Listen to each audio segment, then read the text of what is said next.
बहुत समय पहले की बात है। एक छोटे से गांव में एक जिज्ञासु युवक आरव रहता था।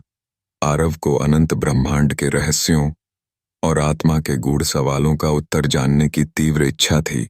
वह अक्सर अपने गांव के बाहर स्थित एक पुराने वट वृक्ष के नीचे बैठकर ध्यान करता और स्वर्ग के रहस्यों पर विचार करता। एक दिन आरव ने ठान लिया कि वह स्वर्ग की यात्रा करेगा और वहां से ज्ञान लेकर लौटेगा। लेकिन स्वर्ग जाने का रास्ता उसे मालूम नहीं था। उसने अपने गांव के बुजुर्गों से सलाह ली, पर किसी के पास सटीक उत्तर नहीं था। अंततः उसने वन में स्थित एक तपस्वी से मार्गदर्शन मांगा।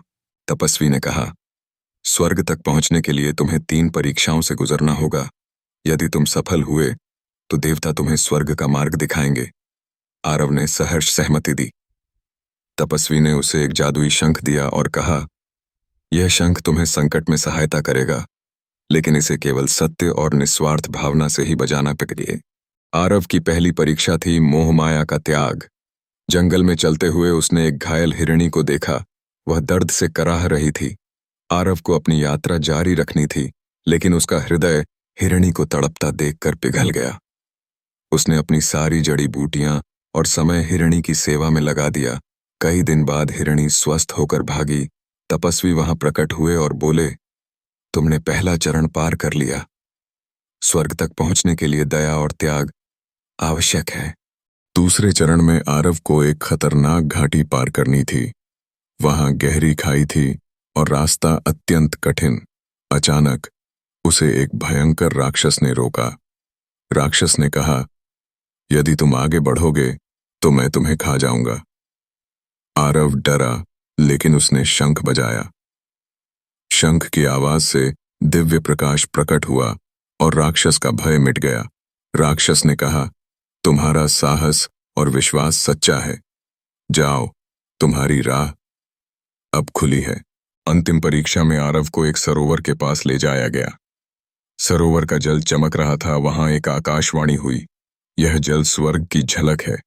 इसे अपने लिए ले जाना चाहोगे या दूसरों की प्यास बुझाने के लिए छोड़ दोगे?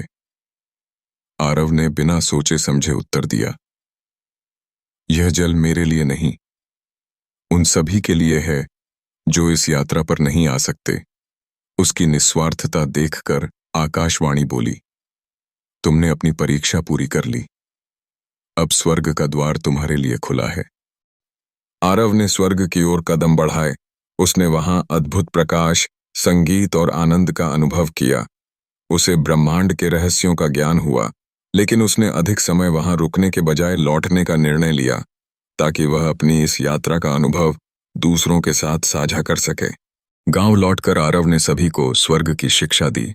स्वर्ग कोई भौतिक स्थान नहीं, बल्कि हमारे भीतर का प्रेम, दया, साहस और पवित्रता है। जब हम अपने भीतर इसे खोज लेंगे, तभी स्वर्ग का अनुभव कर पाएंगे। आरव की यह कहानी गांव-गांव में प्रसिद्ध हो गई और उसने लोगों को जीवन जीने की सही राह दिखाई। स्वर्ग का रास्ता हमारे अंदर से होकर ही जाता है। जो लोग अपने मन को साफ रखते हैं, दूसरे लोगों की सहायता करते हैं, जिनके मन साफ होते हैं, हमेशा सभी की भलाई के बारे में सोचते हैं, कभी किसी के साथ गलत नहीं करते, सभी के साथ अच्छा आचरण रखते हैं, उन लोगों के लिए स्वर्ग यही है। इसीलिए सदा सभी लोगों के साथ अच्छे व्यवहार से रहना चाहिए, क्योंकि स्वर्ग और नर्क नहीं है।